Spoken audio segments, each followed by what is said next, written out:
Well, I want to thank you very much, Lee. You've been there from the beginning with us, Lee, and we appreciate it. Nobody can sing that song like Lee Greenwood. Thank you very much, Lee, very much for being here. And his voice has not changed, you know? Pretty amazing. And a special thank you to Erica, because today, America is a nation in grief, a nation in shock, and a nation in mourning. Less than 2 weeks ago, our country was robbed of one of the brightest lights of our times, a giant of his generation, and above all, a devoted husband, father, son, Christian, and patriot. Charles James Kirk was heinously murdered by a radicalized, cold-blooded monster for speaking the truth that was in his heart.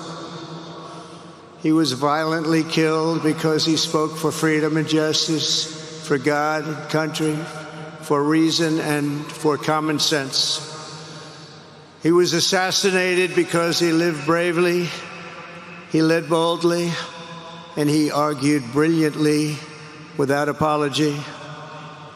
He did what was right for our nation. And so on that terrible day, September 10th, 2025, our greatest evangelist for American liberty became immortal.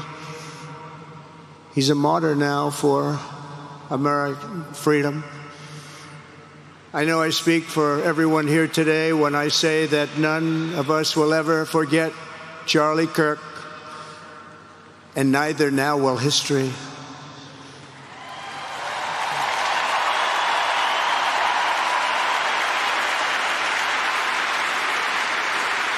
Because while Charlie has been reunited with his Creator in heaven, his voice on earth will echo through the generations, and his name will live forever in the eternal chronicle of America's greatest patriots.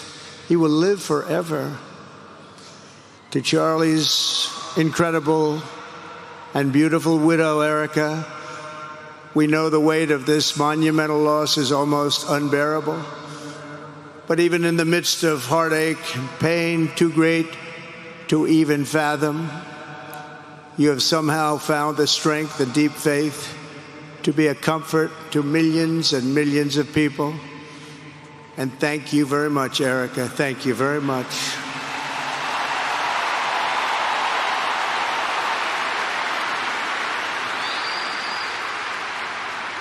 Today, an entire nation wraps its loving arms around you and your beautiful children. We share in your immense and overwhelming sorrow, and we vow that we will do everything we can to ensure that your children grow up in a land where their father is honored and revered as a great American hero. That's what he is.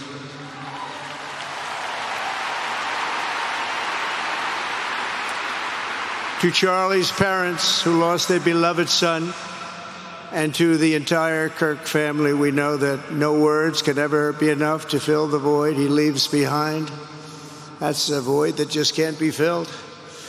But I hope the extraordinary outpouring of emotion over these past 11 days has comforted you with the knowledge that your son brought more good and love into this world in his 31 short years than most people, even very, very successful people, can bring in a lifetime.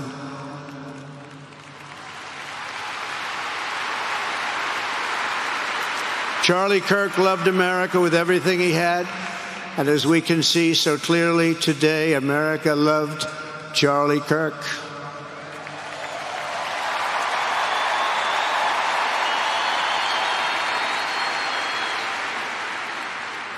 And he could always draw a big crowd. Look at this today. Look at what's gone on. This is a big crowd.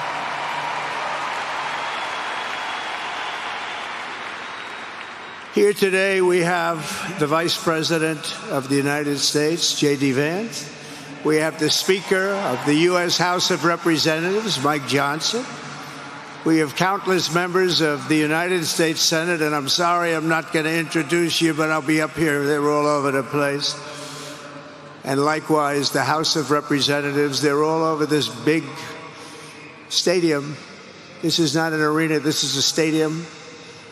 Our great cabinet and this stadium packed with rafters of people, not to mention the one across the street that also has tens of thousands of people, and they're watching us on screen right now.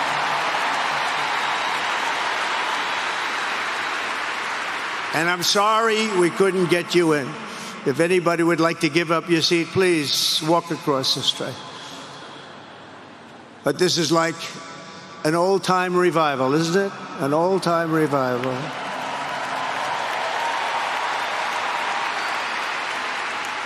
For millions of Americans, especially young people, it is agonizing and unthinkable to say goodbye to a patriot whose heart still had so much to give. It's so much. Raised in the suburbs of Chicago, Charlie was filled with a patriotic spirit from his youth, and he was an all-American in everything he did. And one of the last things he said to me is, "Please, sir, save Chicago." We're going to do that. We're going to save Chicago from horrible crime.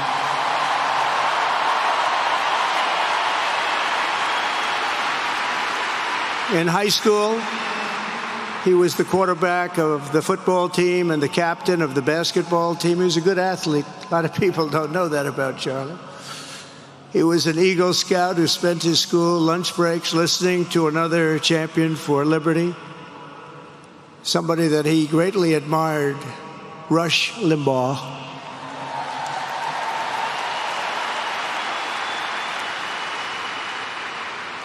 But what was even more important to Charlie than politics and service was the choice he made in the 5th grade, which he called the most important decision of his life, to become a Christian and a follower of his Savior, Jesus Christ.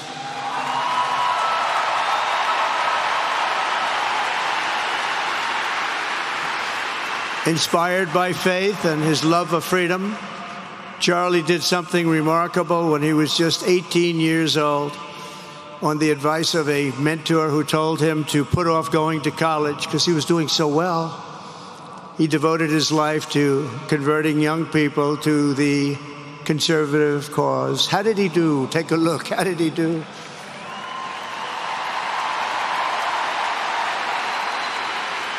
In 2012, 2 days after graduating high school, and with just $1,800 in his pocket, the young man from Illinois, who no one had ever heard of, started an organization whose grand ambitions were captured in its name, Turning Point USA. Great name.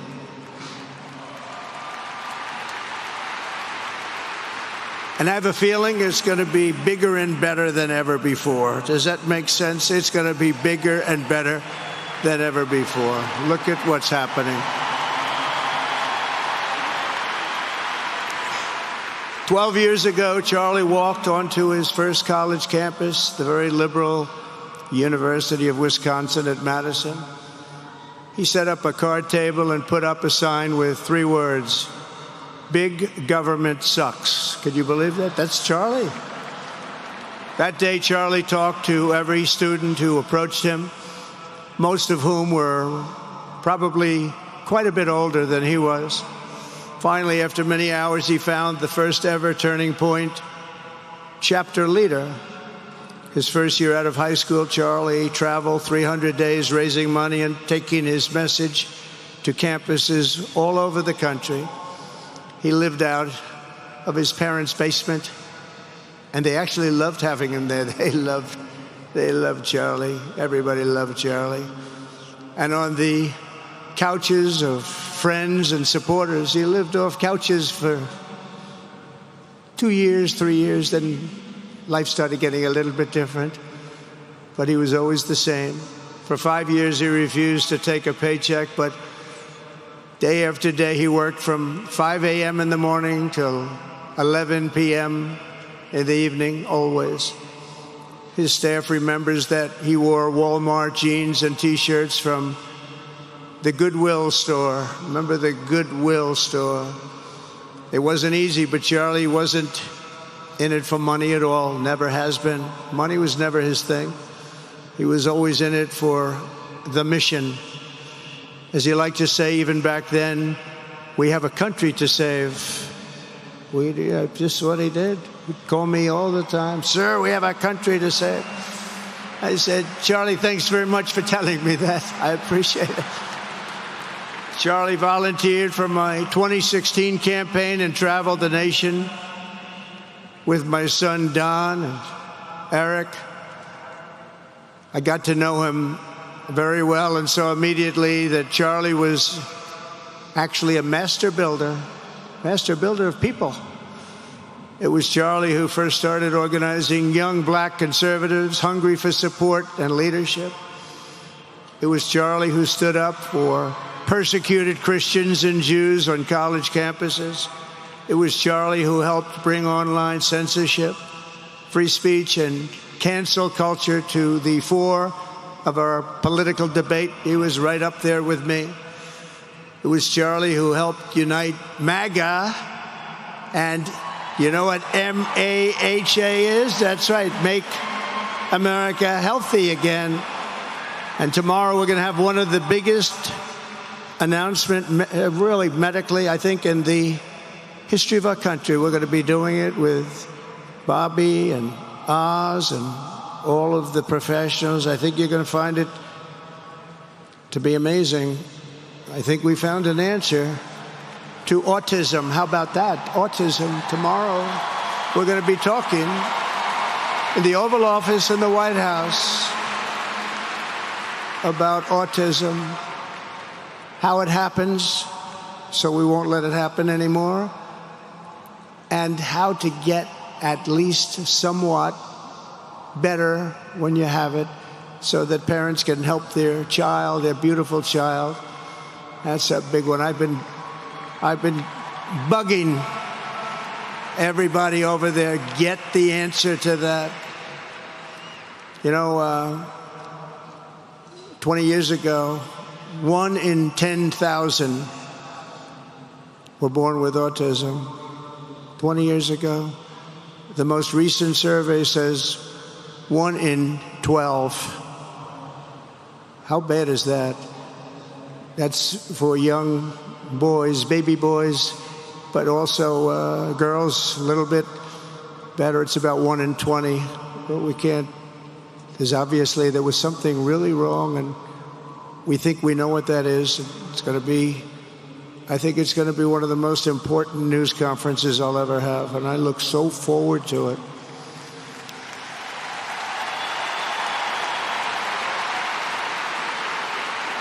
And you know who else looked forward to it? Because he knew. I tell him a little bit about what was going on. Was Charlie. He would have been front row center, believe me. We'll be missing him tomorrow. It was such a big deal for him, too. He brought together Donald Trump, Bobby Kennedy, right here in the great state of Arizona 1 year ago. Remember that? What a night, what a day that was. And it was Charlie who was among the first to speak to me about a man from Ohio by the name of J.D. Vance. Have you ever heard of him? He's doing a good job.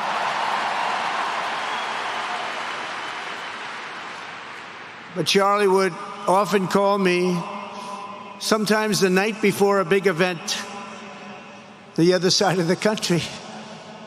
And he'd ask me, he'd say, do you think you could come and speak at the event? The following day, right? I'd say, Charlie, give me I'm the President of the United States. You want me to travel 4 hours by plane? And you know, sometimes I did it. He was a very good guy. He was a very convincing guy. He didn't stop, but he would ask for things like that. Sir, could you be tomorrow in California? I said, Charlie, give me a break, please. He just wouldn't stop. And he succeeded. But I almost always went because you never wanted to let Charlie down. He worked so hard. You just didn't want to let him down. I felt guilty. He'd make me feel very guilty. As president, many people asked me for things, but Charlie was one of the few who always gave more than he took. He was a giver much more than a taker.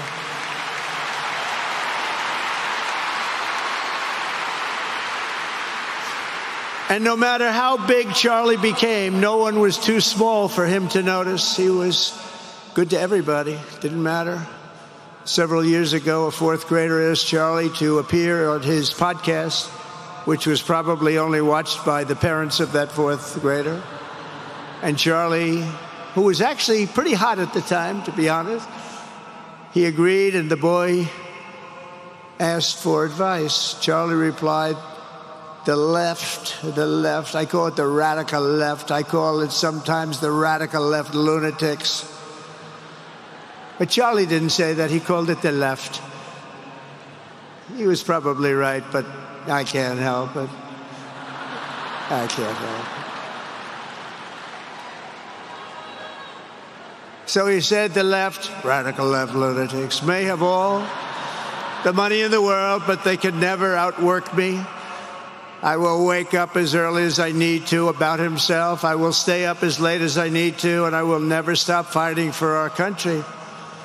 And he did this until his dying breath. That's what he was doing. That's what he was doing. Think of it. Wow.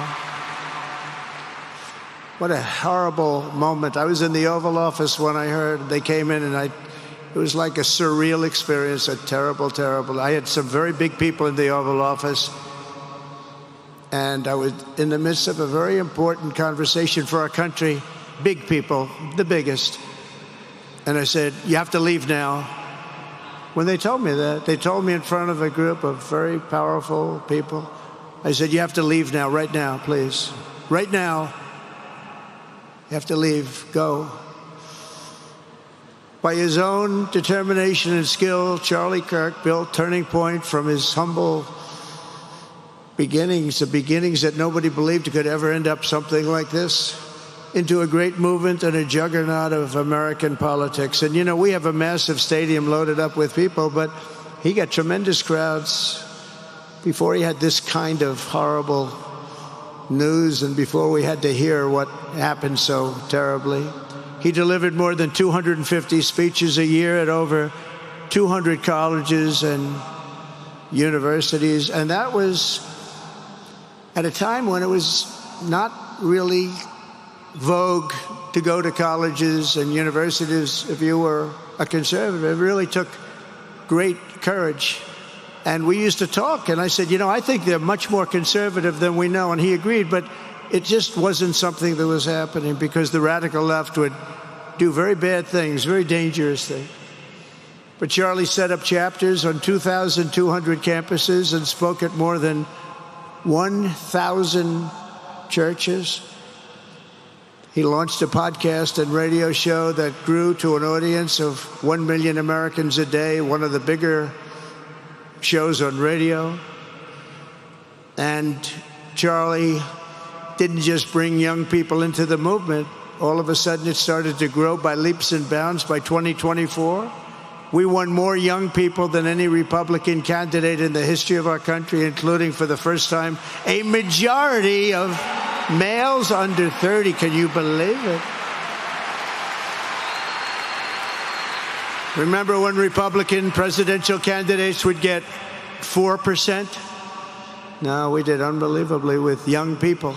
And he was a big, big factor. Unbelievable. But he made me work for it. Sir, you have to make a speech here. You have to make a speech there. But we did it, and we won, and our country is doing unbelievably well now. We had a country that was dead 1 year ago, and now we have the hottest country anywhere in the world. And Charlie helped us make it that. One of the great people. But through it all, the core of Charlie's message and his basic method never changed. It never really changed. He stayed the same person also. At every campus event, Charlie asked the people who disagreed with him to come forward, and instead of silencing them, he handed them a microphone and let them speak. And he'd convinced so many of them. It was a pretty amazing thing to watch, actually. Shortly before Charlie arrived on campus, the day he was assassinated, a staff member texted him that there were many critics and students who were opposed to his views, and rather strenuously in the crowd. And that actually made him feel good, because he wanted to convince them. He understood. He really did. He understood what was right. And he was right about that. A lot of it was based on common sense, by the way. Charlie wrote back to the staff member saying, "I'm not here to fight them. I want to know them and love them, and I want to reach them and try and lead them into a great way of life in our country." In that private moment on his dying day, we find everything we need to know about who Charlie Kirk truly was. He was a missionary with a noble spirit and a great, great purpose. He did not hate his opponents. He wanted the best for them. That's where I disagreed with Charlie. I hate my opponent, and I don't want the best for them. I'm sorry. I am sorry, Erica. But now Erica can talk to me and the whole group, and maybe they can convince me that that's not right, but I can't stand my opponent. Charlie's angry. Looking down, he's angry at me now.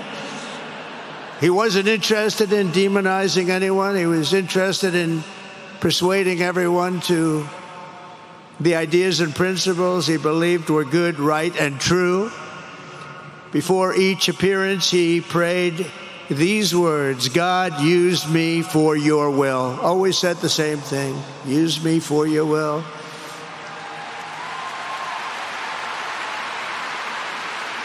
And that is exactly what God did. When you think, that's exactly what he did. The more success Charlie had, and he was getting more and more successful, the more dangerous his mission became. On campuses all over the country, his quest for open dialogue was met with menacing hate. There were bomb threats, pulled fire alarms, and countless rage-filled radicals who tried to shout him down. It was nasty. I used to say, "Charlie, this is nasty stuff you're doing." At one event, police had to build barricades to protect students from an angry mob of thugs.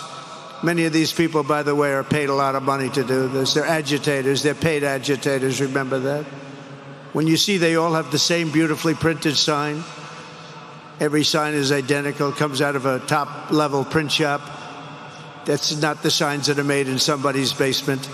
Those are paid for by very bad people, and hopefully we're going to be finding out through the DOJ who those people are.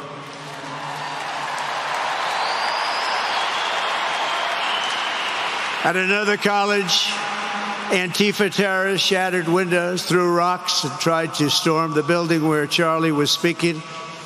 It was a really bad one. Often dozens of police officers were needed to prevent left-wing violence. And the violence comes largely from the left. You don't hear that from too many people, do you? And virtually every day for years before he was murdered, Charlie received these horrible death threats. People don't know. I used to talk to him about it. He said, "I got some threats." He always felt that when they actually made the threat, they were not the ones to worry about. The ones to worry about were the ones that don't make the threats. And I think you know what I mean. He knew the risk, but he and I shared a certain motto: never back down and never, ever surrender. Just don't surrender, never back down. He believed in it so strongly. So strongly. And he's right. He's totally right. The radicals and their allies in the media, sometimes referred to, as my son said, the fake news media, tried to silence Charlie for a simple reason: because he was winning, and he was winning big. He was taking over college campuses, colleges that had, in theory, only very liberal, or as they like to say, progressive. I call them liberal, but they like to call themselves, because such a beautiful word, progressive. They're the opposite of progressive, if you think about it. But they were really nasty, and he would go into these colleges. All of a sudden, within 2 years, 3 years, they turned into bastions of conservatism. It was really quite amazing to see. They lied about him because they did not want you to listen to him or to learn from him, because what he was talking about and even preaching made so much sense. Everywhere he went, he won the debates, he won the hearts, he won the minds, and yes, he won the elections for people. He helped us, he helped other people. We won the biggest election in the history of our country, I believe.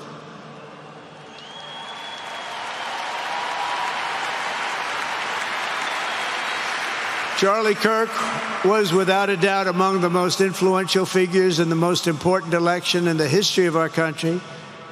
The election of, that beautiful day, November 5th, 2024. Do you remember that day? It was 9 months ago.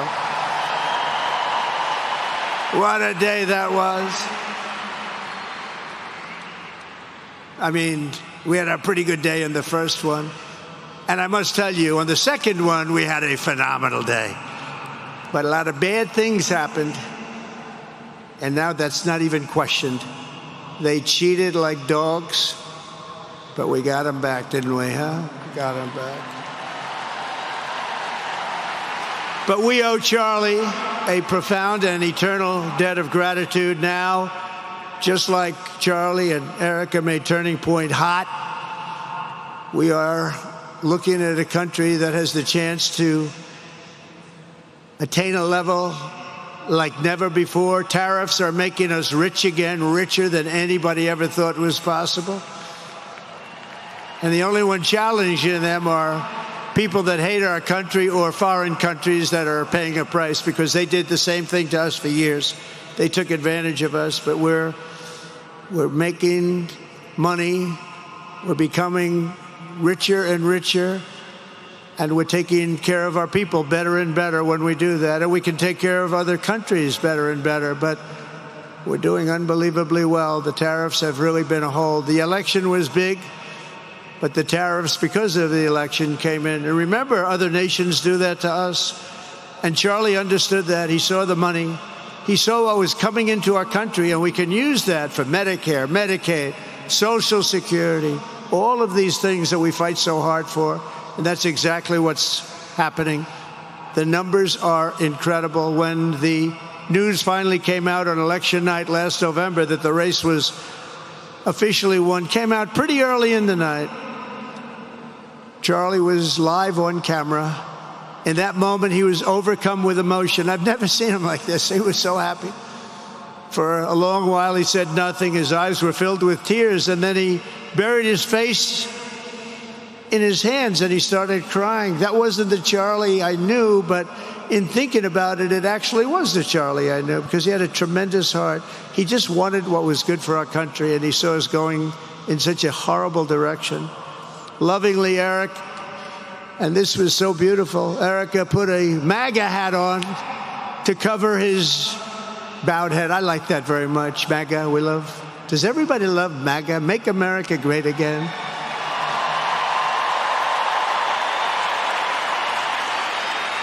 When Joe Biden used to get up, remember the speeches? We will stop MAGA. We will stop MAGA. You know, he could barely get the words out. We will stop. I said, can somebody inform him the MAGA means Make America Great Again? How do you say you're going to stop it? And Charlie understood that. When Charlie finally looked up and spoke, he smiled through the watery eyes and simply said, I am humbled by God's grace. That was his statement that night. I was watching him. I was very impressed, actually. It showed he had a big heart. Every single American should take a long, hard look at the twisted soul and dark spirit of anyone who would want to kill a young man as good as Charlie. To kill anybody, but to kill a man like this, he didn't deserve this. He didn't deserve this. Our country didn't deserve this. And anyone who would make excuses for it are just out of their mind. Charlie's murder was not just an attack on one man or one movement. It was an attack on our entire nation. That was a horrible attack on the United States of America. It was an assault on our most sacred liberties and God-given rights. The gun was pointed at him, but the bullet was aimed at all of us. That bullet was aimed at every one of us.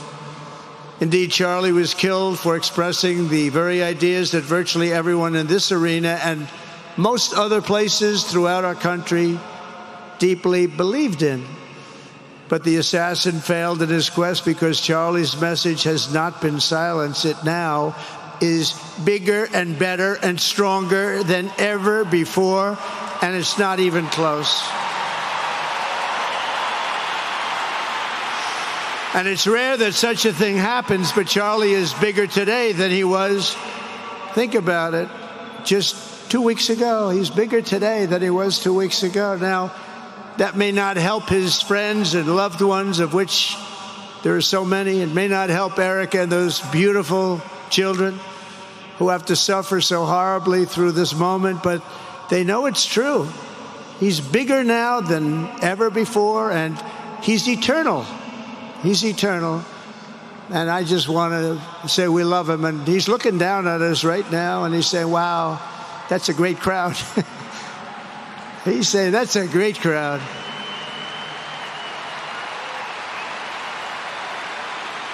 And it's a great crowd of patriots.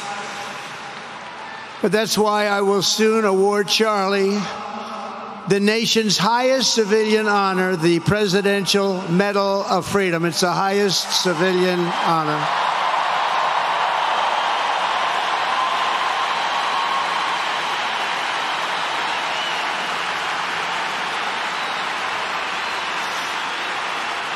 And we will do the ceremony at our beautiful White House in a very safe Washington, D.C., a place that Charlie truly revered. You know, we stopped the crime in Washington. Took 12 days. Now you can go to restaurants. You can walk down the middle of the street with your wife. You can have your wife walk alone down the middle of the street. She's going to be in good shape. What a difference. What a difference good management really makes. But it's, I'm so proud of that, Washington, D.C. You know, it was one of the worst in the nation, in the world. And now it's considered a very safe city. And it's also, I passed it yesterday, I went through it, and the lawns are good. It's like a different place. It's like the tents are gone, the threats are gone, the gangs aren't there. We got rid of, you know, we took out 1,500 career criminals, 1,500. If you have 3 career criminals, that can make a big difference. But I'm so proud of Washington, D.C., and now we're going into Memphis. And we'll get that one straightened out fast. And then we're going into some others, but we're going to go to Chicago, and we're going to have Charlie very much in mind when we go into Chicago. And we'll get that one straightened out. You have an incompetent governor who, he thinks it's okay when 11 people get murdered over the weekend. He thinks you don't have any crime when 11 people get murdered and 28 people get shot. He says he's got crime. No, they don't have it under control, but we'll have it under control very quickly. So we're going to be doing that. And Charlie loved what we were doing. He was so proud of what happened. He was there to see it. He's so proud of what happened in Washington, D.C. As you know, the depraved assassin who planned and executed Charlie's killing has been arrested and charged with capital murder. God willing, he will receive the full and ultimate punishment for his horrific crime. It's a terrible thing. Because you can't let that happen. You can't let that happen. Can't let it happen to a country. The Department of Justice is also investigating networks of radical left maniacs who fund, organize, fuel, and perpetrate political violence. And we think we know who many of them are. But law enforcement can only be the beginning of our response to Charlie's murder. Over the last 11 days, we have heard stories of commentators, influencers, and others in our society who greeted his assassination with sick approval, excuses, or even jubilation. You've heard that. So have I. Couldn't believe it. Some of the very same people who spent the last 8 years trying to sit in moral judgment of anyone who disagreed with them about politics suddenly started cheering for a murder. Incredible. You know the names. They're major losers, by the way. That will be proven out in a short period of time.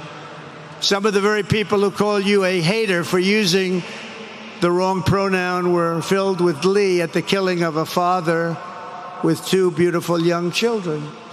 And the same commentators who this week are screaming fascism over a canceled late-night TV show where the anchor had no talent and no ratings, last week were implying that Charlie Kirk deserved what happened to him.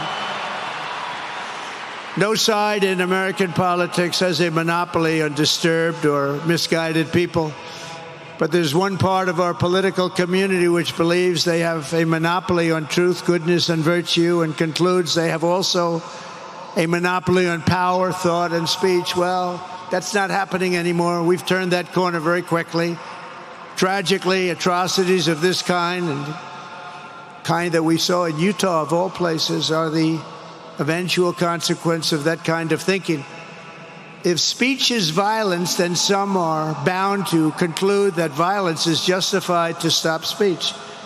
And we're not going to let that be justified. The tradition of reason and open debate that Charlie practiced is not a pillar of our democracy. In many ways, it's the basis of our entire society. It's the right and inheritance of every free American, the greatest legacy of the Enlightenment, and among the most treasured achievements of civilization. We will defend it at all costs, and we will carry forward the torch of liberty that Charlie Kirk held so proud and so high. He was so proud, and he did hold that torch high. We will never, ever let it fail. We will never let it fail. But we're going to raise it higher than ever before. It's going to be raised, and this is the beginning. Perhaps it should be no surprise that Charlie, who spent his life speaking with the critics of these traditions, ultimately became convinced that we needed not just a political realignment, but also a spiritual reawakening. We did. And we have to bring back religion to America, because without borders, law and order, and religion, you really don't have a country anymore. We want religion brought back to America. We want to bring God back into our beautiful USA like never before. We want God back.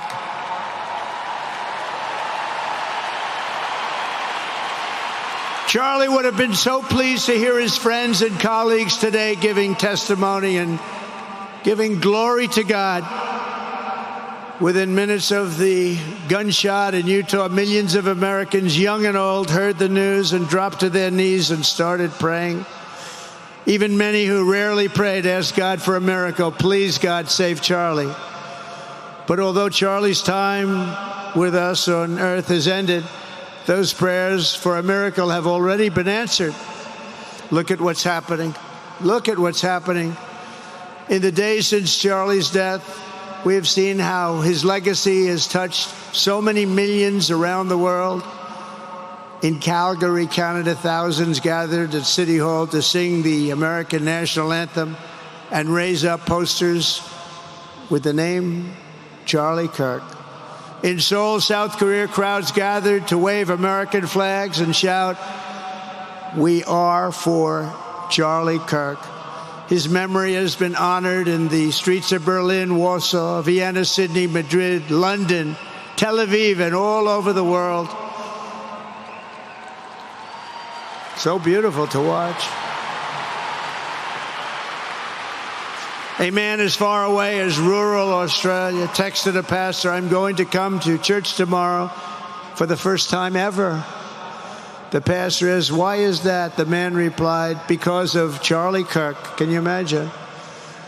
The lesson of Charlie's life is that you should never underestimate what one person can do with a good heart, a righteous cause, a cheerful spirit, and the will to fight, fight, fight. Have to fight. We're saving our country. And Charlie's a big factor, such a big factor. Charlie Kirk started with only an idea to change minds on college campuses, and instead he ended up with a far greater achievement, changing history. He changed history. Today, Charlie Kirk rests in glory in heaven for all eternity. He has gone from speaking on campuses in Wisconsin to kneeling at the throne of God, where he is right now.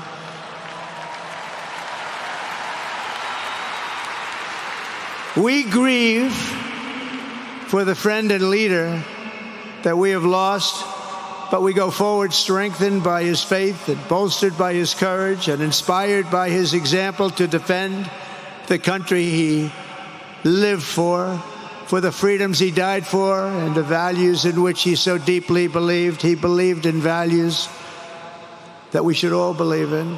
Charlie created something very special. It's called Turning Point USA. And under the leadership and love of Erica, it will become bigger and better and stronger than ever before.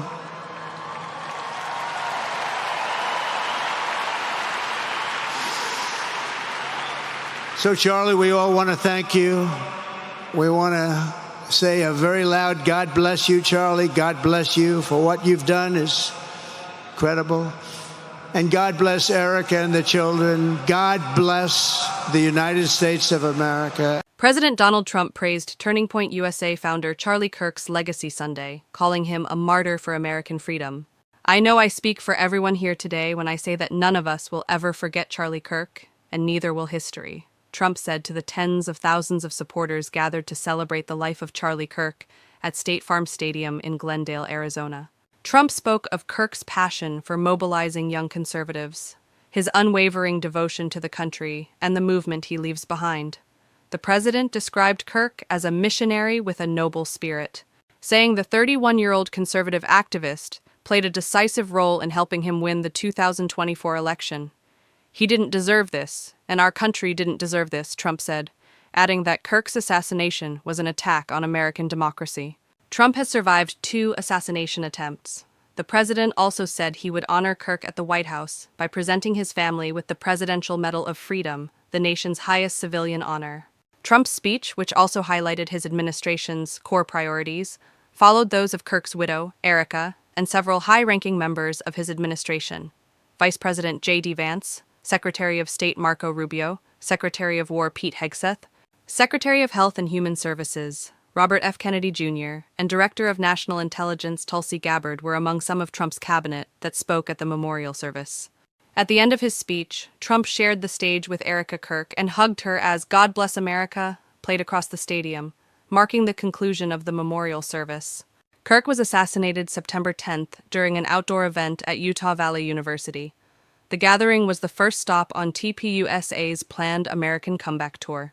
The charismatic Kirk, known for his signature debates on college campuses, sat beneath a white tent emblazoned with the slogan, "Prove Me Wrong," taking open mic questions from a crowd of thousands.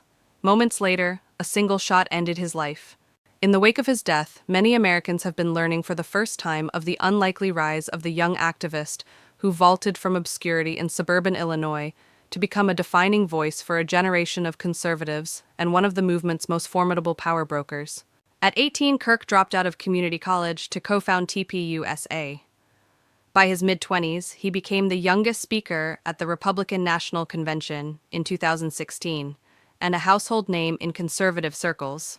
By 31, he commanded a $95 million political empire, galvanized millions of followers online, and established a direct line to Trump. His widow, Erica, has vowed to carry on the energetic movement that indisputably reshaped conservative youth politics. TPUSA recently announced she would assume the roles of CEO and chair of the board. Andrew Colvett, executive producer of The Charlie Kirk Show, said TPUSA has received more than 62,000 requests to establish new campus chapters in the 2 weeks since Kirk's assassination, a surge that would add to its existing network of 900 nationwide. For all the fans of The Charlie Kirk Show, we will see you Monday, Colvett said during his remarks at the memorial service. Until then, buckle up. Here we go, he added, vowing to continue Kirk's mission. Last week, Colvett told Fox News Digital that he has personally received hundreds of offers to work for TPUSA,